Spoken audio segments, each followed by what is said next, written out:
Hello, bachcho. Let's read this question. So this question says, according to Galileo's experiments, for a double inclined plane that are smooth, when a ball is released from rest on one of the planets, rolls down and climb up the other of the decreased slope, the final height of the ball is option A less than the initial height, option B more than the initial height, option C equal to the initial height, option D more or less than the initial height. तो चलिए बच्चों, अब हम इस question को start करते हैं। तो देखिए बच्चों, इस क्वेश्चन का जो आपका की कॉन्सेप्ट होगा, the key concept of this problem is, ठीक है।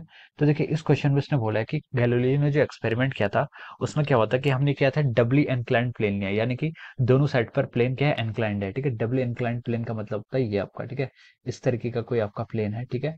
ये आपका इस तरीके का कोई प्लेन है, ठीक है। इन दोनों का देखिए स्लोप क्या है, डिफरेंट है। स्लोप डिफरेंट है मतलब इनका इंक्लिनेशन डिफरेंट है, ठीक है। मान लीजिए इसका इंक्लिनेशन आपका थीटा 1 है और ये आपका इंक्लिनेशन कितना है, थीटा 2 है, ठीक है। Where theta 2 is greater than theta 1, okay.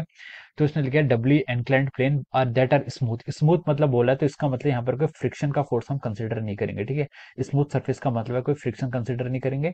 When a ball is released from rest at one of the planes rolls down and climbs of the other decreased slope, the final height of the ball is, ठीक है। तो इसने क्या बोला, देखिए question में इसने बोला कि अगर हमारे पास एक बॉल है, वो बॉल क्या करती है, यहाँ से आपकी रोल्स डाउन हो जाती है, ठीक है।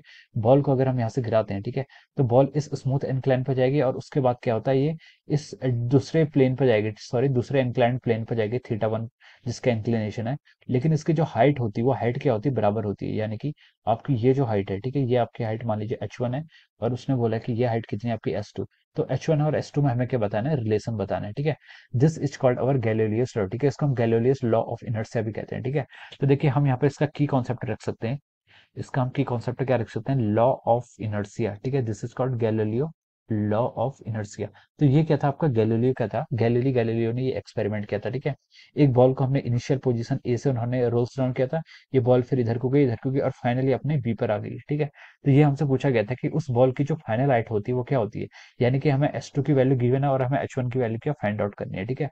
तो देखिए जब ये बॉल आपके यहाँ से रोल्स डाउन होते होते ऐसे, यहाँ इस बॉल का ये स्टेप का मोशन है, ठीक है। This is the type of the motion of the ball. तो जब बॉल ये h1 पे पहुंचती है, तो अब ये ऑब्जर्व किया गया कि जो h1 है it is coming out to be equal to s2। यहाँ पर जो आपका h1 और s2 की वैल्यू क्या है, दोनों की वैल्यू क्या है, बराबर हो जाती है, ठीक है। तो ये हमारा गैलीलियो का एक्सपेरिमेंट था। और जो की कॉन्सेप्ट है इसका लॉ ऑफ इनर्ट्स है। लॉ ऑफ इनर्ट्स का मतलब ये होता है कि every body wants to continue be in its rest state of rest और मोशन, ठीक है। हर बॉडी क्या चाहती है, अपनी जो स्टेट है उसी स्टेट को क्या करना चाहती है, मेंटेन करना चाहती है।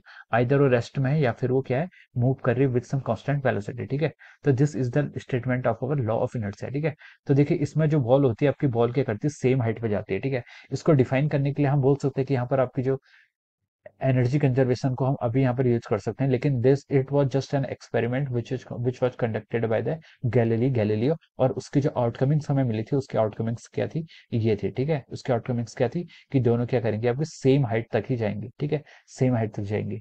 तो देखिए इसमें अगर हम ऑप्शन को मैच करें, the final height of the ball is, we can say that h1 is equal to st from here, that equal to the initial height, ठीक है। Option C will be the correct answer of this question, ठीक है। तो हम यहाँ से क्या बोल सकते हैं, जो इसमें आपका ऑप्शन सी है, ठीक है, ऑप्शन सी क्या होगा, इसका यहाँ पर करेक्ट आंसर होगा, ठीक है। Option C is correct answer. Option C क्या होगा, इसका करेक्ट होगा, okay. So from here, option C will be the right answer of this question. Okay.